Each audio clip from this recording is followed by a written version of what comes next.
The illustrious Jabba bids you welcome. I'm going to regret this. I'm Pete Mitchell. He's Peyton Jones. And this is the Church Planter Podcast, brought to you by Church Planter Magazine.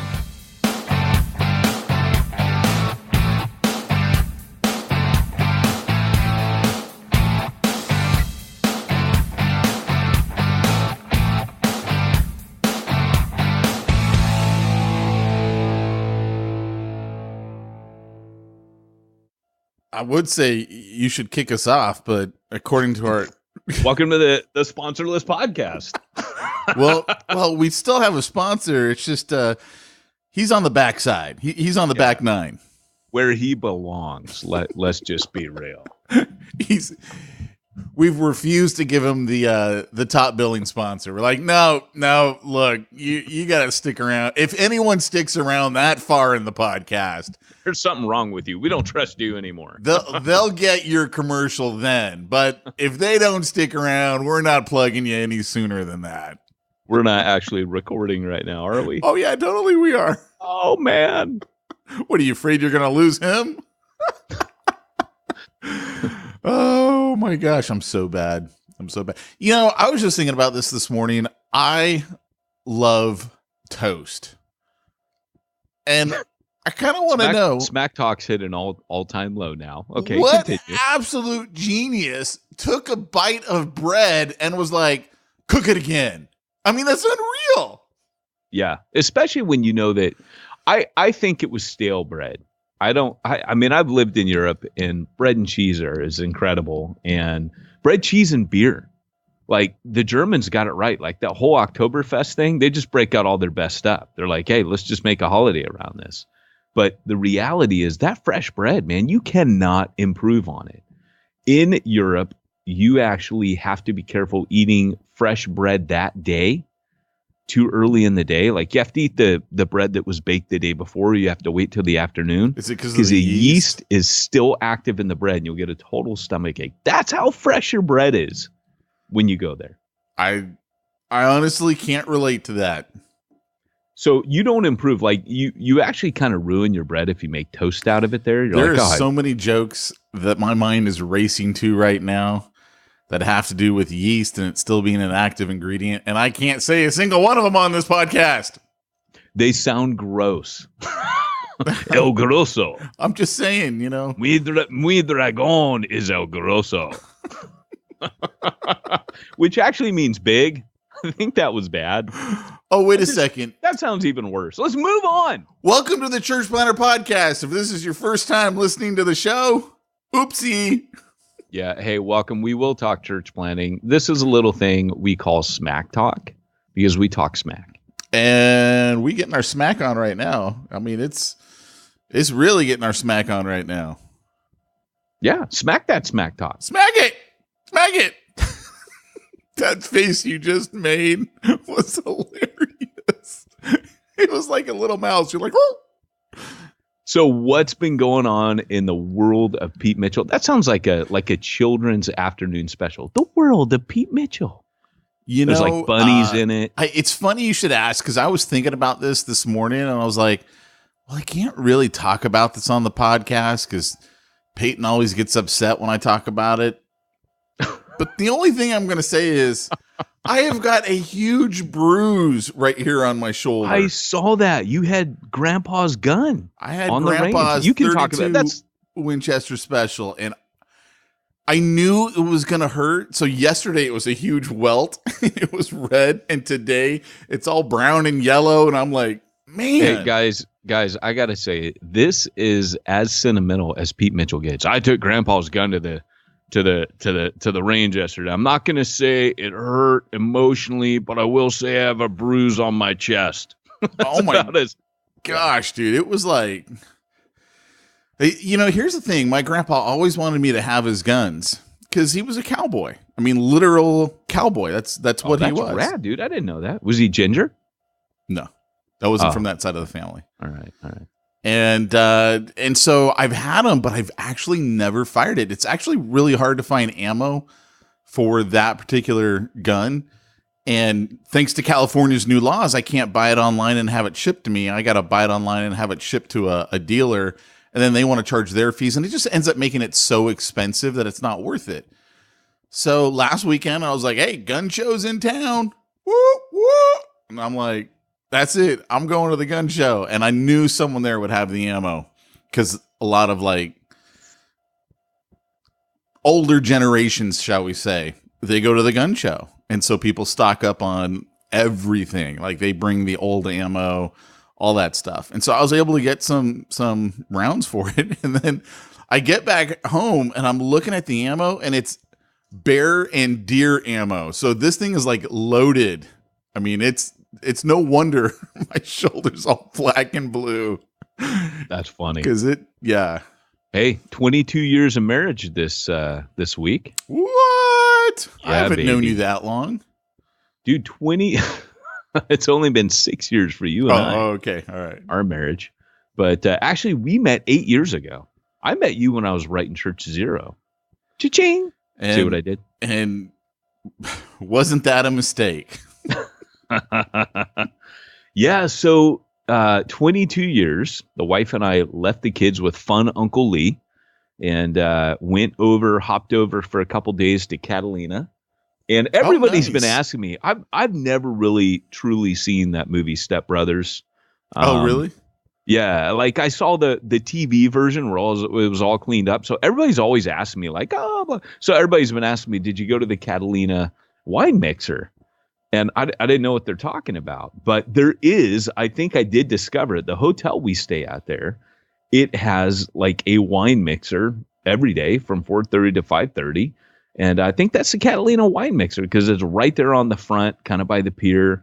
And it was funny, dude. So, but yeah, it's like all you can eat cheese and wine, the things I can't have. Why can't you have cheese and wine? They upset my tummy. Do they really? Yeah, I get a tummy ache. You learn something new about someone you really don't care about every day. Oh, did I say that out loud? Yeah. Yeah, but it was good, man. I had a very romantical time with the missus. That's Managed awesome. to do almost everything you could do. I got kicked out of the Wrigley Mansion.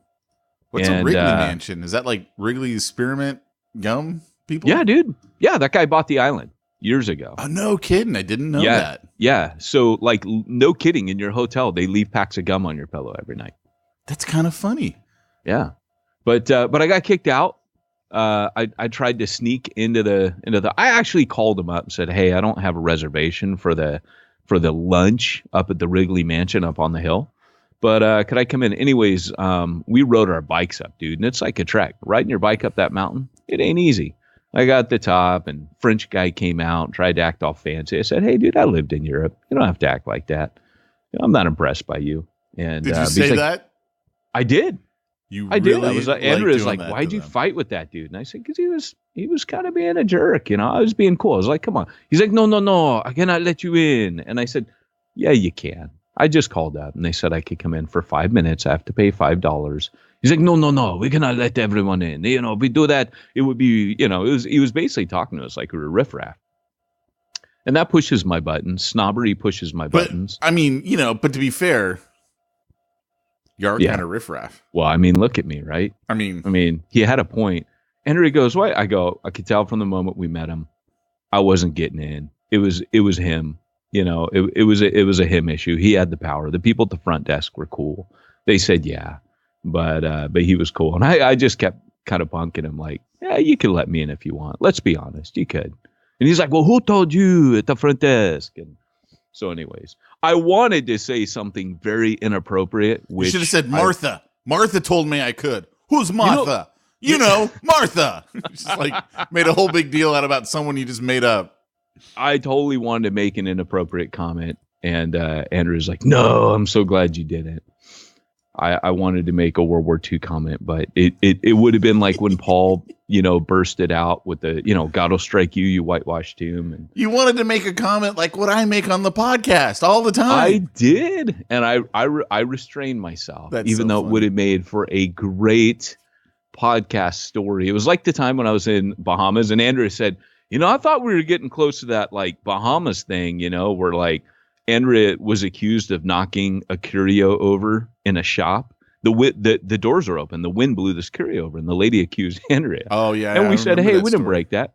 Yeah, it was like the Baptist paid for me to go on this cruise, and remember that the Duck Dynasty people were there, but not the cool ones. Yeah. Like all the secondary. It was kind of a little bit of bait and switch. I didn't care. I didn't watch the Duck It was Dynasty bait and switch. Who uses? Hey, the Duck Dynasty people are going to be on this cruise ship to get you to go. Man, Mountain Man wasn't even on there. Mountain Man has to have a real job. He doesn't get paid to go on that. Well, dude, it was so funny though. They actually slowed him down. I know we talked about that. Is that before. show still on? Because I don't know. I'm not a fan. I do think that dude can preach a gospel. That I did hear. I heard him preach a gospel once, but other than that, I laughingly say it was bait and switch because literally it was free.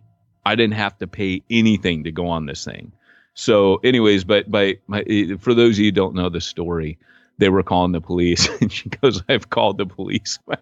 I run out of the shop, and I turn around and go to Andrea, "Run!"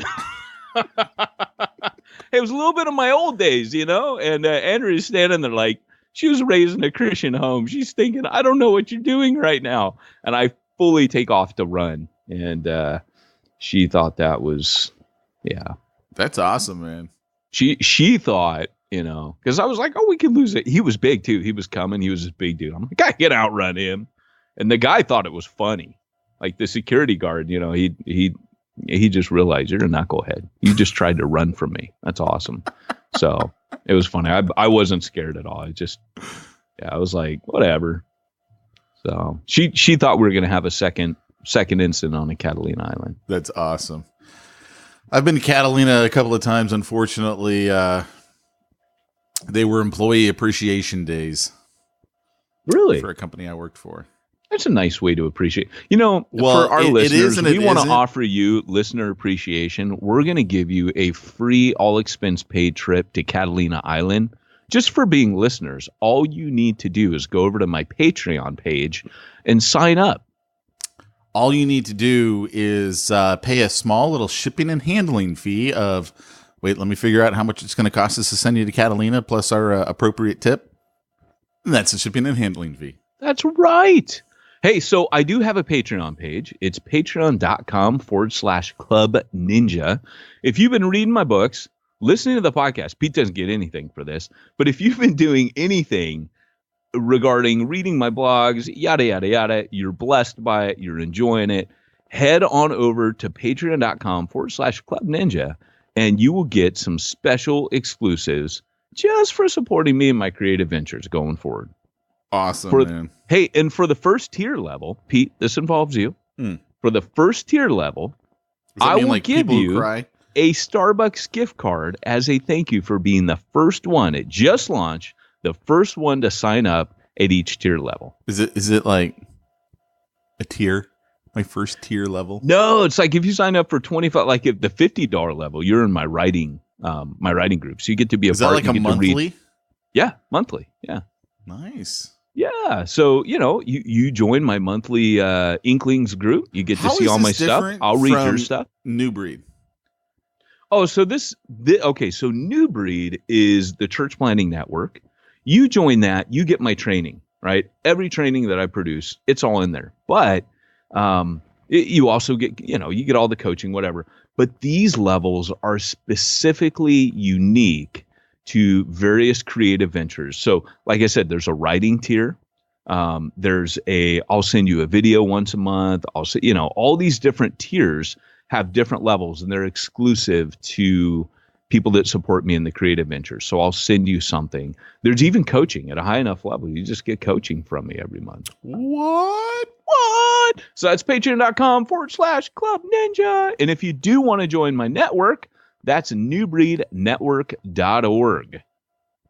Any other websites you want to give out to people, hoping that while they're driving their car, they're feverishly writing these down so they can look them up later? Yeah. No, because now that we don't have the sponsor, I guess I'm it. Brought to you by Peyton Jones. Oh man. So what else is new? Anything new happening in your life? Nothing new for me, man. I'm good. I mean, I celebrated the wife of my youth. She's awesome, dude. I I thank God for that woman. She's put up with me all these years. She's just awesome, dude. I feel like Andrea gets better with time. And she's like a fine wine. All of us. It hurts my tummy. All of us pretty much thank God for her. She keeps you kind of under control. Yeah, dude. I remember, it was funny when my dad died. No joke. This is quite morbid, but when my dad died, he was living on his own. He'd become an Anglican priest, converted late in life, and he was living on his own, and he was not doing well. We showed up to his apartment, and I'll never forget. One of the other priests was there, and he'd given us keys to the apartment, and he looks at me and my brother, both married. We're both standing there with those wives, and he goes, "I'm glad to see you're married." He goes, "Otherwise, I wouldn't want to see you guys end up like your dad," because he was a wreck, man, without a wife, like towards the end. Really? And yeah, dude. So I always think to myself, I'd be way worse if I didn't have my wife. Way worse. Huh. Like, what would you be like? Like, would you be like a hobo? Would we find you on the street without? No, Jamie? you. First of all, would not be in California. Let's. First things first.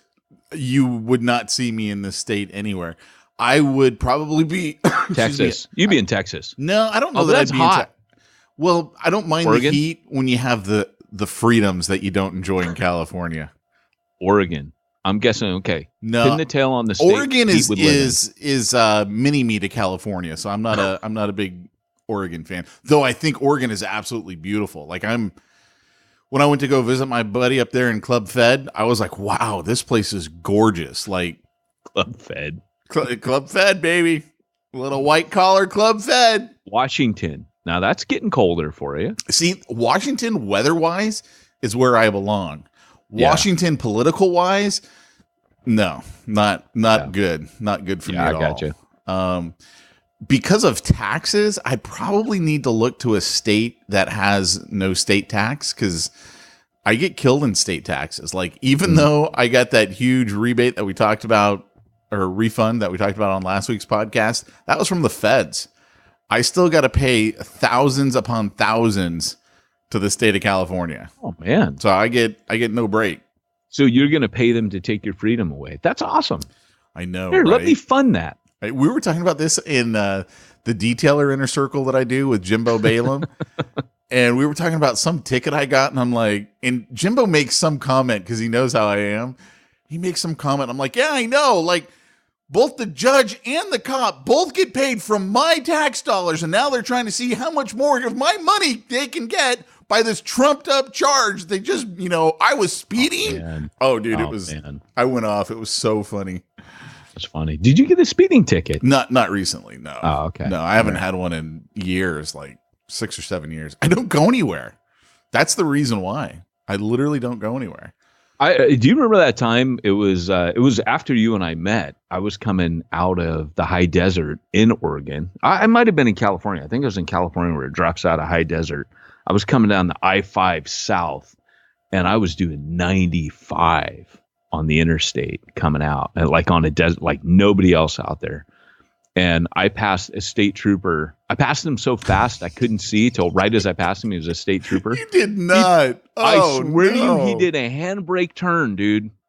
Handbrake turn, U-turn in the middle of the interstate, and came after me. And we had a chuckle. We laughed. Did you laugh?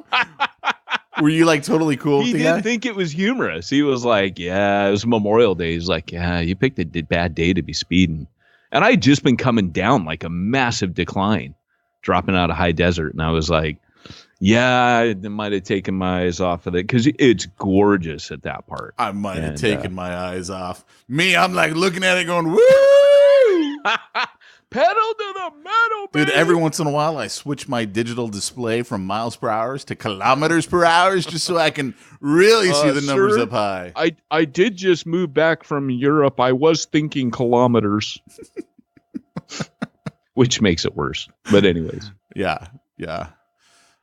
No, that charge that I got in March of 2017, I've got 16,000 miles on it. I just don't go anywhere. Dude, I love that.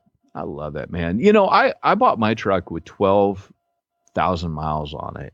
Or no, it was less than that. I think it was 8,000 miles. And it was 8,000 miles. And there was like nothing on it. And then Refuge Long Beach killed that. Yeah, no kidding. Back and forth from your house to there. Yeah, a couple times a week. But anyways, hey, so let's talk about today's topic. Pete, what is today's topic? Are we ready to get into today's topic? We are. Great Scott! It's time for this week's topic. Let's get down to the nitty-gritty. Every week, you have to know this. Every week, Pete pantomimes Nacho Libre. What's funny is I don't like that movie. Like, you and Charlie are like, this is the greatest movie ever. I'm like, it's got to be a pastor thing because I think it's stupid. I know the topic's starting, but I saw the greatest meme. It was from the Infinity Wars. It was the man who can truly save the day. Yeah. And it shows Nacho Libre doing a total stage dive, coming up behind whatever his name is, Thanos. Yeah. It was great. Yeah. No, I don't know. You right before the call, you go, what should we talk about? I don't have anything for today. I didn't. And I'm like, we should talk about how pastors need to have reoccurring income. Well, this sounds like it's going to be great. No, well, you asked what my opinion is, and that's, yeah, I was thinking about this for a lot of different reasons because of stuff that's going on in my business and directions that I'm taking things. And it was funny because something you said 2 podcasts ago, like, really spoke to me. And so it's been there in the back of my mind because part of my struggle has always been, okay, you know, what should I be doing, God? What is it that you want me to do? I'm not pastor material. I think anyone who's listening, even just I think we've established that for the last 6 years. Even just the first half of this podcast, they go, yeah, he's not pastor material. That's and let's be honest. I was more until I, got eventually corrupted by you. I tell you, one of my prayers has always been, God, please don't let me ruin Peyton. Please don't let me ruin Peyton. I think I was already pretty foul before we met, but So, but anyway, you were talking about some gal, and her job was to equip. I don't remember. Right. She was like the guitar player. What was that story? Yeah, so she was pretty amazing. She represented Tel Asia, which is Tell, like Tel Asia. She went over there as a missionary. She showed a photograph of her playing guitar in a little village. And it was really cute and it was quaint and it was old school mission.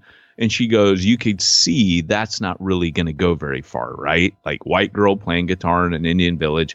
That's how it went at first with me on mission. And she goes, then I had a revelation. I realized what Paul was doing was he was equipping and empowering others and turning them loose. And so today, thousands of churches planted because she's been pouring in to those that are called to do this. And she's a woman. I mean, it was pretty radical, but she understood God has called me to do this. Yeah. Yeah. The line that you used was, my job is to equip. Right. And it struck me in that moment. I was like, okay, maybe that's what my job is. My job is just to equip the pastors. And the way that I equip pastors, as we've talked about many times on this podcast, is by helping them create an income outside of their church. And there's lots of different ways to do that. I mean, we've talked about it here on the podcast. I mean, I've connected with church planners and pastors. One guy, I think he's got a really cool business. He does car interior repairs. So, like when he does them primarily for dealers. So someone buys a used car and there's a little rip in it, maybe a cigarette burn, who knows, whatever. And he goes and repairs it. And it's very, very lucrative because it's very not time intensive. Right. And, maybe he gets, I don't even remember what it was, but let's just say it's $100 a car. That's just, for a few minutes worth of work. And so he's doing it from dealers. So he's doing 5 to 10 at a time. Wow. How long would he be on a lot detailing cars? Like it's if he had job. 5 to 10? It's his job. It's what he does. No, but I mean, let's say an average day for him. Like I don't he remember. Goes, yeah. I'd have to talk to him again. I honestly don't remember. I remember him basically saying, hey, this is what I do for a living. It's very easy to get up to an $8,000 to $10,000 a month income doing this. And it's not like it's hard work. It's not like it's very time intensive. See, that's crazy, dude, because like when you're a professional, you don't, you can make that kind of money easy, I suppose. But the idea that someone who's not been to school, this is like what you would consider a blue collar job. Oh, yeah. And I mean, that's just raking in. Well, income. And the biggest thing is that, so I was talking to him, I go, tell me about the competition. He's like, well, of course there's competition. There's competition in everything. Oh, yeah. And he goes, the difference is, you've got to be the one that's always there on time. You're professional. And I'm like, it's the same stuff that Jimbo and I teach our detailers. Like, here's how you run your detailing business. This is how you make sure you keep clients and keep them coming back to you over and over again. Which brings up yet another way that we've had pastors earning income, which is detailing, which again is one of those things you don't have to go to school for it. I mean, Jimbo's story is pretty cool because when he first got started, he was a church planner back then, or maybe it was right before he started going down that path. I don't remember exactly, but he did it what I would call the expensive route. He went out and bought a trailer and all this equipment stuff, and he spent $5,000 his first month. And he made $5,500 his first month. Oh, wow. And so, month 2, he's in the black. Well, technically, month 1, he was in the black. Month 2, he's in the black and has never looked back. And so one of the things that we teach these detailers is to create. You hear my dog barking? Man, my dogs are barking. You hear my dog barking? We teach them, you want to create a continuity of income. A paycheck is essentially that for most people. And the reason why most people can't break away from their day job is maybe they get paid every week or every 2 weeks. They're a teacher once a month, something like that. And it's a continuity of income. Well, when you go independent, if you will, when you like, I'm self-employed. I've got to create my own income. There's a couple of different ways that you can do it. One is you can set up your business so that way you're essentially going out there and hunting every day. Like a real estate agent, I would call a hunter. They have to go out. They got to go get a client. As soon as they get paid on that, that's it. There's no more income coming in.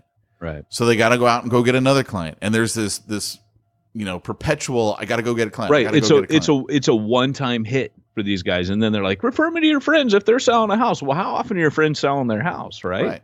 Yeah. That's why that's a hard gig, but how often do you need your car detailed or cleaned? Detailed. Yeah, exactly. Yeah.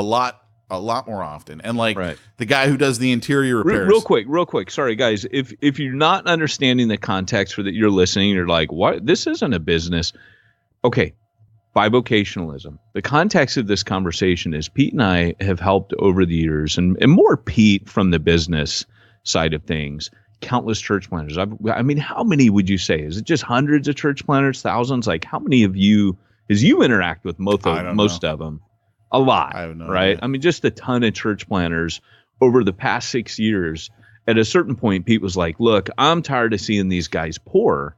And Jimbo was one of our church planners come out of Refuge Long Beach, and he was an auto detailer. So the context of this is, seeing a guy who found, because we're always looking for what is that perfect niche for a church planner that's not going to take tons of time. And that's what Pete's kind of getting at. You're going to spend tons of time as a real estate agent, hunting down new leads all the time. Whereas what we're looking for is something that's predictable, it's manageable, it's not going to add tons of stress to your life. So that's the context. Sorry, I just wanted to. Yeah, no, I think that's you and appropriate. we assume that all the new listeners know the context that's of what we're talking appropriate, about. so that way they'll understand, what exactly is the point. Because here's the thing, man, when you're church planning specifically, let's say you happen to have a sponsor, if you will, a denomination, ascending church,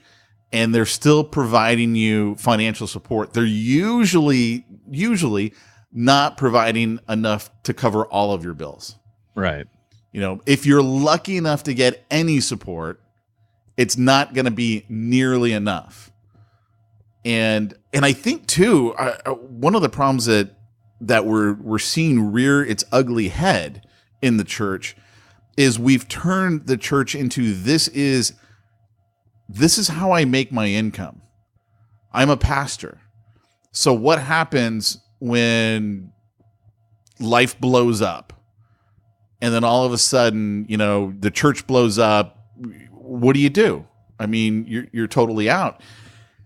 And that kind of leads down a whole nother path that you can kind of, you know, look at and discuss of, you know, really, is this what God intended for the church to look like?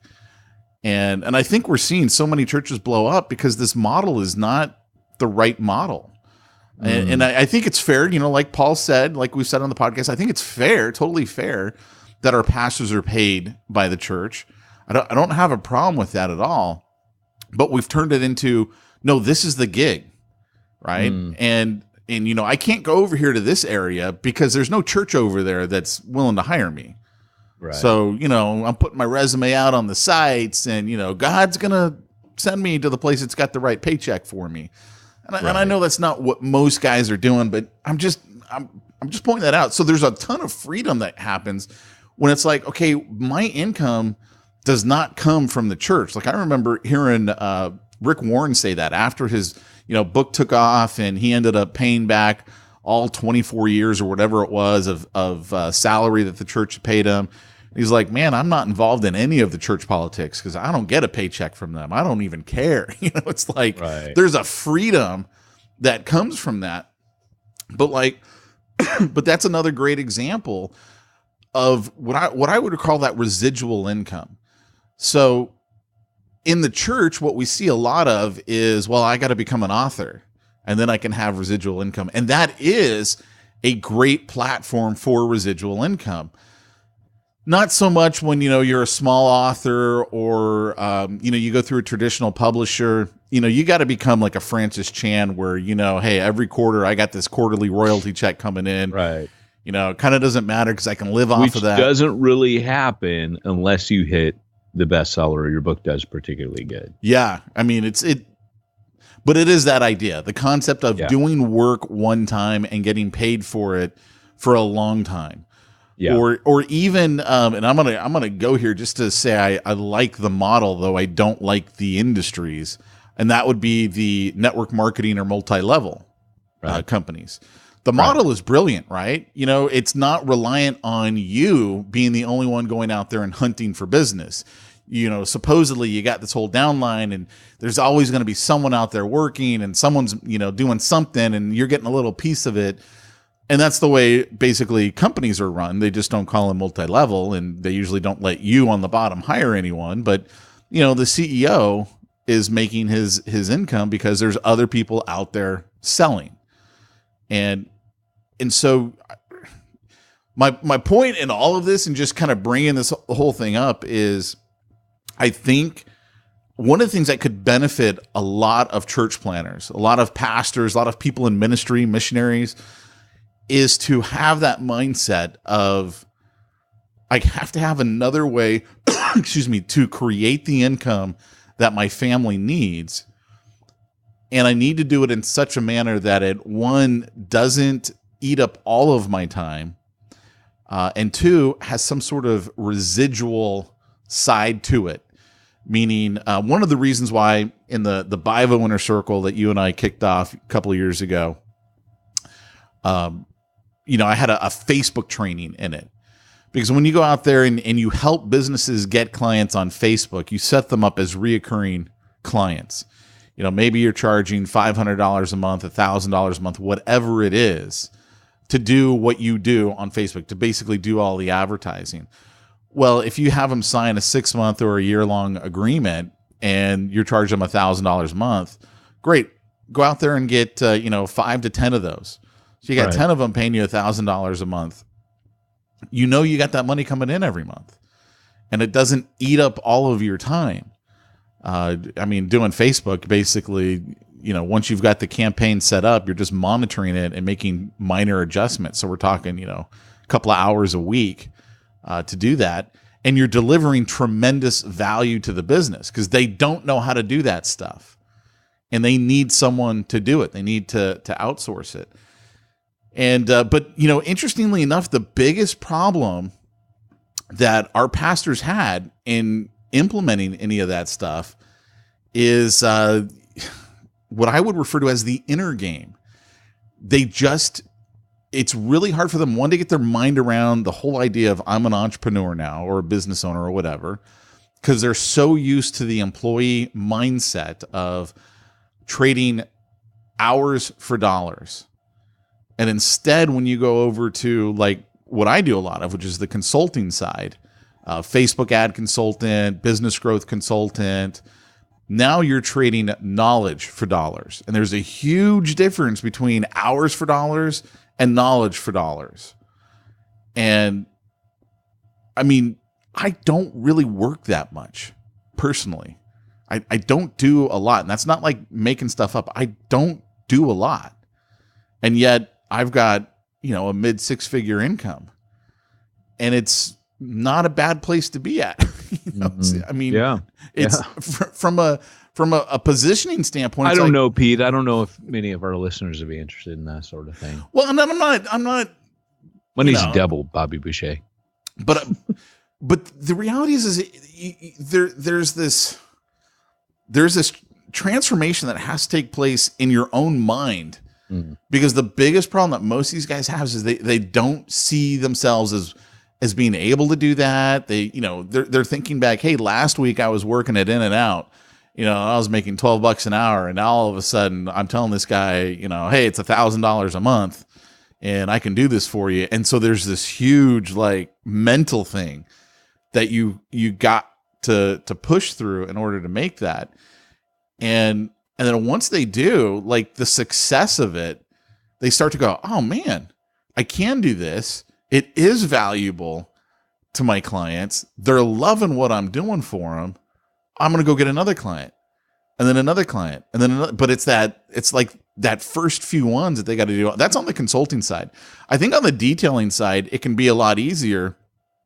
And maybe that's just my viewpoint of it. Cause the joke between me and Jimbo and our detailers is, you got competition everywhere. Because basically anybody with a bucket of sponge and a Q-tip is, hey, I'm a detailer.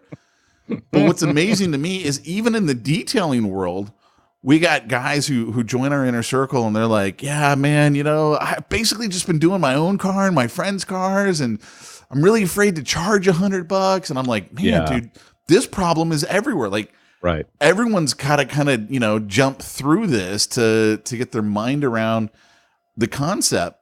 But once you get your mind around that, I think it can really change things up for you as a pastor, as a church planner, as a missionary. And I think it is just a matter of finding what's the right niche for you. What's the right industry for you that's going to allow you to do that? Because I don't think just anybody could be a business growth consultant. I don't think anybody can be a Facebook ad consultant. I don't think anybody could do like car detailing. Like for me, if I had to detail a car, like I know I could make 10 grand within 30 days detailing cars, and I would probably own all this area because no one around here knows how to market. The problem is I'm a redhead, therefore I hate the sun. Right. And as Jimbo will tell you, freaking detailing, I mean, it takes its toll on your body. That's a very physically intensive business. Yeah, it is. Yeah. So it's going to hurt your joints. Yeah. Particularly your knees. We had a guy at Refuge Long Beach, Tim, we call him the old salty dog. Tim's back, neck, and knees were messed up because he laid floor all his life. He was a flooring guy. He did tile and flooring, and he was a wreck by the time we met him. Now he did experience a healing. I don't know if you know that. Really? Yeah, he had some supernatural healing, so that was cool. But and I'll never forget the day it happened. Long story, but he got a supernatural healing. And but he was a wreck when we first met him. Yeah. So yeah, and I think it's So, I mean, you got to kind of look at all that stuff. And it could be that there's some things that you just do in the short term. You know, hey, I need to go out here and do this to establish some money to get some regular income. And then I can start thinking about doing other stuff. Great example. I'm not going to say the person's name, but he was in, and still is in, my Platinum Bivo Inner Circle. So the Platinum is, it's not a cheap training at all. It's basically $6,500, and I teach people how to be a business growth consultant. He was so behind the 8 ball that it affected him mentally to the point where it's like you have no belief in yourself. Right. You do not believe that you can, get what you're actually worth. Right. It is gone completely because you were so losing your house, barely able to put food on the table for your family. This, right? You're skinny as a rail because it's the missionary diet. Oh yeah. Where literally you just don't have the money to eat. And so the belief wasn't there. Well, this guy had to go get a job. He gets a job, and now he's literally like killing it at his job. He's, I believe he's in the 6-figure range at this point. That's rad. And so he calls me up and he's like, now and he'd been doing it for about a year. And he's like, now I've got the mindset and I'm ready to go on and do some of these other things that we talked about. But it's just, sometimes you got to get through that phase. I totally agree, man. I think that this is true in so many areas of life. Like, for example, you have to tell yourself things like, you have to tell yourself, like, for example, if you want to diet or fast or whatever, you have to, like, if you want to lose weight, you have to start off changing your mindset. Like, there's no way you're just going to I'm just going to eat better just by sheer will of discipline. You have to start with saying, I am not the person that allows my appetite. And this isn't positive thinking, everybody gets all weird about it, but you have to start off telling yourself, I don't want to be this person anymore. I want to be the person who is trim, who values himself enough. Like, I care about my body. I'm the guy that's going to play with my kids. Like, you have to start with, this is not who I am today, but who I want to be. And I need to start telling myself a different message than I've told myself, because you've been telling yourself a message like, oh, it doesn't really matter. I'm the guy that overeats at the table, or I'm the guy that, doesn't really pay. Instead, you have to start saying, I'm a person who values my soul and my body. Like, if you want to start fasting. So when other people eat, I'm the guy who fasts. I'm the guy who doesn't need to eat all the time or whatever. Like, that's the only way that you're going to get there. It has to go deeper than just, I want to lose weight. Same with, if I'm going to be like you said, like I would say, for me, when I stepped away from NAM, I was negotiating contracts. I was negotiating my contracts very low. I had some side contracts. Yeah. I had to step back and say, I have a family, and my family's worth it. Like, my family's worth my time for me to pour. So it didn't start with me valuing myself. It started with me valuing my family first. Then it went to, and I know what my time is valuable to me. My time is worth a lot to me. So I'm going to put a price on what I think my time is worth, not what other people think my time is worth. And they can either walk away from that, or they can say, you know what, actually, because here's the saying, you've heard this maxim, if you don't value yourself, nobody else will either, right? It starts with the value you place on your own time. And in going to Paul, I can't imagine Paul, with the value he placed on mission, looking at the support he knew that he was going to work with his hands to provide for the mission. I can't see Paul putting mission at a low price point. That's what you're doing. I can picture Paul, because we know he not only trained his dudes, sometimes he was carrying those other dudes. He's with Priscilla and Aquila, who are making bank, but not to get rich. I mean, Paul says, be careful that your desire is not to get rich in this present evil age. Like, he was like, that's not my motivation. My motivation is to take care of me, to take care of those that are serving with me, and to propel mission. And that is valuable. So it starts with saying, like I can't picture Paul going, oh, well, the going rate for, making tents is this, but I'm a minister. I'll give it to you for half the price of normal. I picture Paul being as shrewd in business as he was in mission, strategic and saying, the worker's worth his wage. I mean, that was Paul's, right. You're worthy. And he actually applies that to the minister and says, hey, for the work you're doing, you should be counted double honor. And some people say that Paul is actually saying that you should be paid for the work you do with your hands, and because the average guy he was serving with worked with their hands, and you should be paid for what you do for the word. Other people say double honor, like we don't know, because he doesn't use double wage, he uses double honor. And that question is it double honor in the sense that you're going to pay me and give me respect because I'm doing, because of the work? We don't know. But Paul gives you the value system that this is worthy of double honor.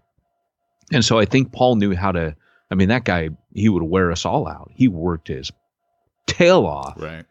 And yet I just think he I can't picture Paul knowing what was at stake, knowing he was funding mission with his own two hands, putting that at a low price point. I just can't picture that. Yeah.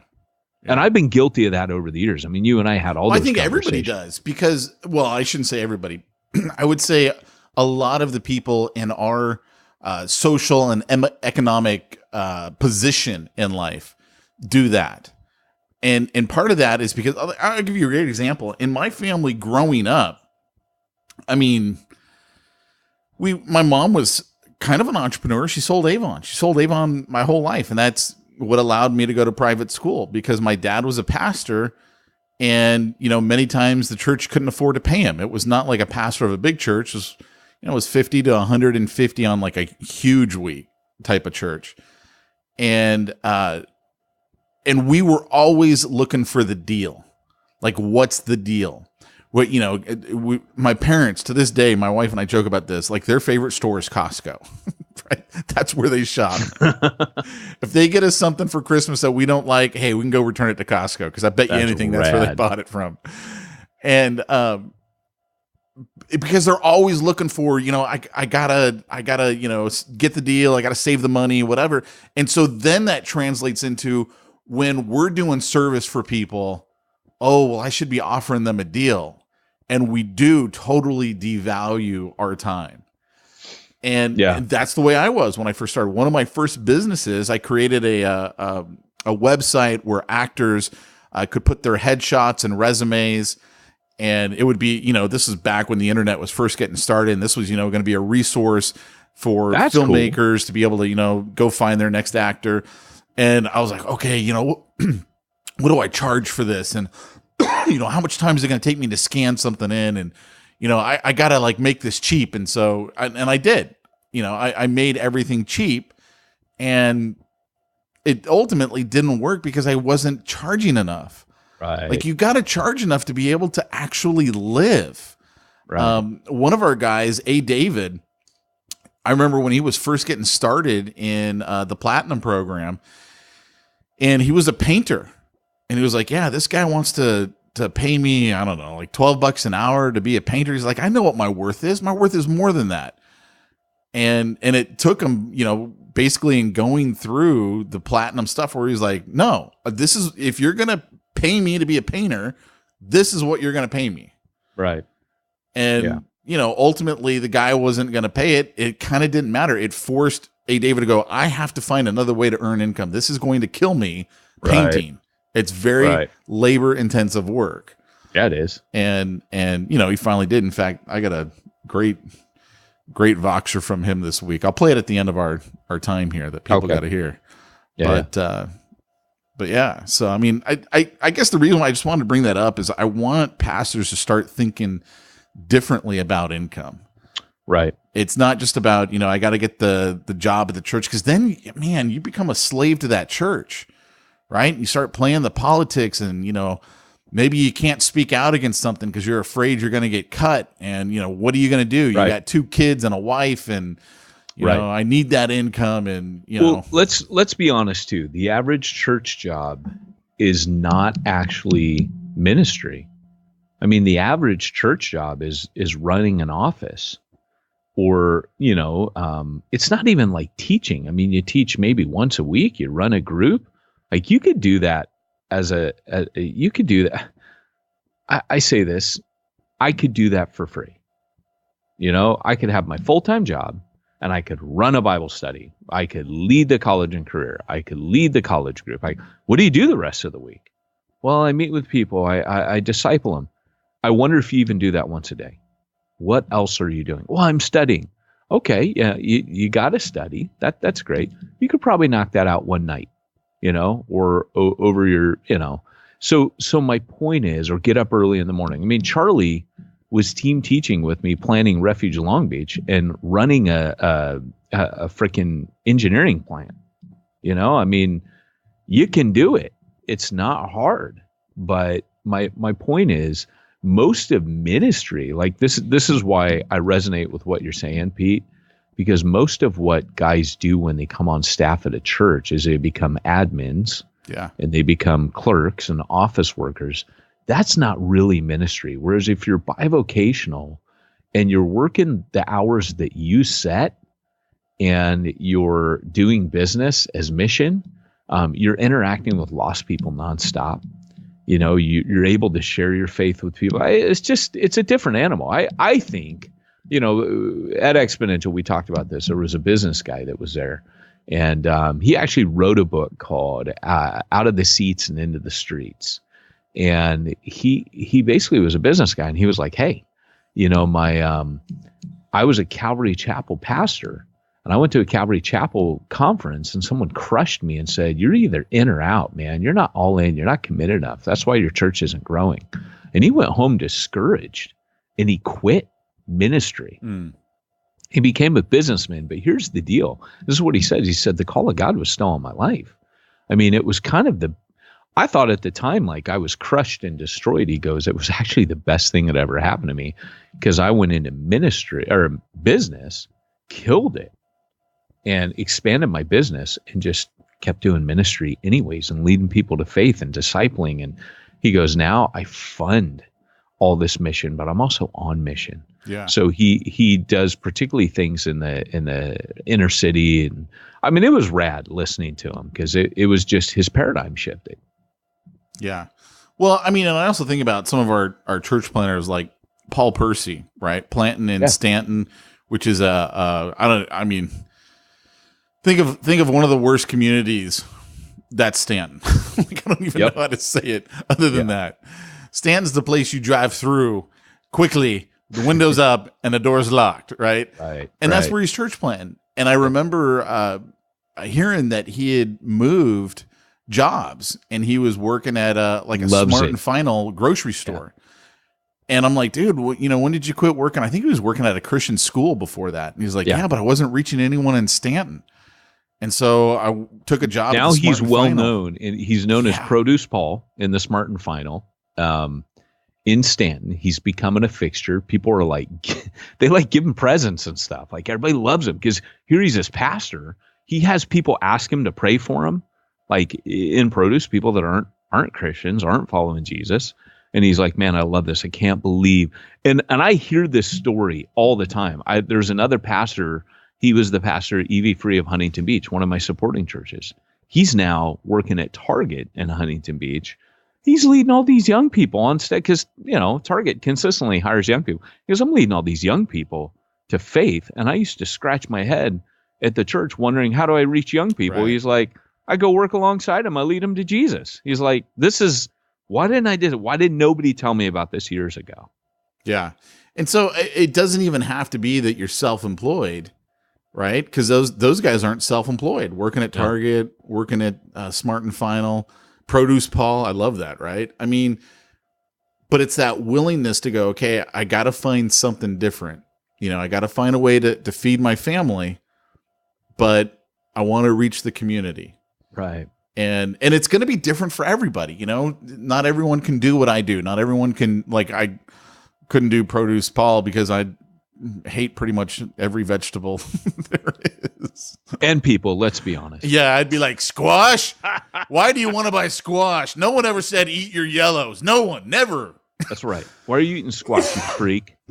Yeah. So, I wouldn't be good at that, but that's okay because he is good at it. Yeah, absolutely. And it is about playing to your strengths, man. I talk about that all the time in training because everyone's like, how do I get clients for whatever business they're in? If they're self-employed, how do I get clients? And everyone's looking for the magic bullet.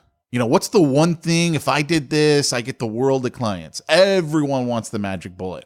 Reality is there isn't a magic bullet. Right. I knew of this one chiropractor, I should say, who said, every month I bring in 72 new clients.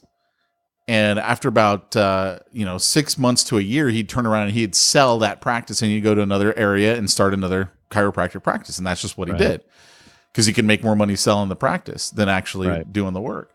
And so someone came to him and said, well, what strategy do I need to do to get 72 new clients a month? He goes, look, I don't know of a single strategy that's going to bring you 72 new clients a month. I know of 72 strategies that'll bring you one client a month.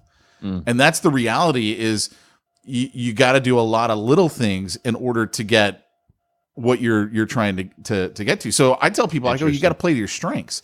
Like for me, I don't like video personally. I like podcasting. One of the reasons why we do the podcast, I prefer that. I personally love public speaking. I do events all the time. I hate cold calling.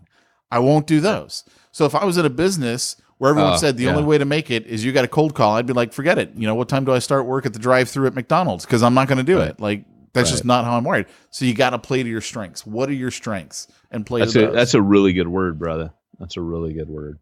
And I think that's what I love about when you're doing Bible Enter. You were interviewing people on the front end and in some ways protecting some like, hey, I don't think this is for you. I told many people that. I think you told over half of them that. I don't know if it was over half. Because I do believe that people can rise to the occasion. Yeah. But I tell them, look, this is my opinion. But if you say, no, I'm going to go for it. I'm going to do it anyway. I'll let you do it because I'm going to let you take the shot. I'm not going to be the guy that holds you back. But I'm going to tell you. It's funny you say that because I feel that about church planning as well. Highly controversial. My approach to church planning is I've got to warn you. This could really hurt you. It could really hurt your family if it goes wrong. But you have to know that if this fails, are you equipped to deal with the failure? Because, over the years, I've gotten flack for that. I've had people from other networks say, we would have never let him go. And I'm like, you know what? Like, and these are people that I disciple, but people from other network knew him. And, but the reality is at a certain point, you're not the expert. You don't know. We talked about this with assessment, that you've got to let people go for it and fail. And sometimes they realize why. Like if you tell them, no, you're not going to make it, and here's why, that's different than a guy who actually goes off on his own, tries it, and you tell him, hey, I think but like you said, hey, I don't think you're ready. I don't think you got what you need, but I'm not going to stand in front of you and tell you no. I'm gonna tell you what I think, but ultimately, like as long as you don't hurt other people and you don't let your family get hurt and you're ready for that possibility and are equipped for that, I think you're free to go for it. Yeah. Unless there's like something that's, character isn't right. You're putting yourself in jeopardy and your family or, all those things. So, but hey, we're out of time. So Pete, is there anywhere that people can get in touch with you to, if they want to kind of say, hey, Pete, I want to talk more about this. I actually just put up a new webinar at bivowebinar.com. So that would be your first step. Go check out bivowebinar.com. And then if it makes sense for us to talk, we'll talk after that. All right. Well, guys, thanks for listening today. If you are spending all this time doing all this Bible ministry, who's going to take care of your church finances and bookkeeping and IRS compliance needs, Pete?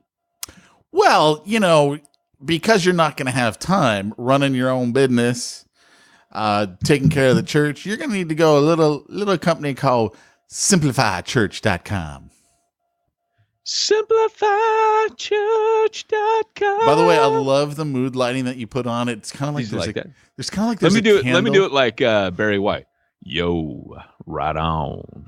SimplifyChurch.com. Peyton's light went out in his office because it's motion sensitive, and so he turned on some little light like right behind the podcast microphone, so it just barely lights up his eyes, and then you see the mic, and it's like it looks kind of creepy, doesn't it? It looks like it kind of looks like a romantic. This is Peyton Jones at midnight talking to you on the Bohemian radio. Rhapsody. I don't know, I never saw it. Bohemian Simplify. You know, like I'm just a poor church planter. Nobody ties to me. He's just a church planter from a poor family. I need Bible inner circle right now, please. Pete Mitchell, sign me up. That was special. No. Denomination won't let me go. Sorry. Yeah. Yeah, but that's where you need to go. SimplifyChurch.com. And if you want to know about the Platinum Bivo Inner Circle program that I got, go on over to BivoWebinar.com. And you totally hijacked Simplify Church's thing. All right. And don't forget Club Ninja, patreon.com/Club Ninja. Because I'm going to piggyback on your piggyback. There you go. Hey, guys, thanks for joining us today for the Church Planter Podcast. This has been Peyton Jones and Pete Mitchell. Reminding you, if you want to reach the one nobody's reaching, you need to go where nobody's going and do what nobody's doing. Okay, so Pete, thank you for your comments about the a la carte. I did not present it, but I did mention it at the meeting. Met with the board of directors. It was a tough crowd. Banker, financial consultant, analytical people, thinkers. But I got it! 2,500 a month, 2 years, 10% growth of 3 businesses. The 2 golf courses and I can't even say it, and the reservation bookings. Yes, bless the Lord. We did it. I was much calmer talking to my wife. He keeps going on for 5 more minutes, but you can hear his excitement, man. For those of you who didn't understand what he was saying, this is David, a black man in like the heart of the South, going to a golf course. And we used to joke with him. We're like, look, man, you just need to go in there wearing a MAGA hat, man, and you'll fit in nicely with this board. And so he goes to this golf course, and he ends up closing that deal. 2-year commitment, $2,500 a month retainer, plus he gets 10% of all the growth that he helps them create above what they're currently doing. So that was him being really excited. Dude, I am so happy. Yeah. I did not hear that. That's so rad. And I'll tell you, that guy years ago, man, he wouldn't have had the guts to walk in there and do that. That's amazing. It took a while to get him to that point. I mean, but yeah, no, he's really excited, and I'm really excited for him. So that's cool. Well, guys, thanks again for joining us. A little bit of a false ending there, but this is the real ending. Goodbye.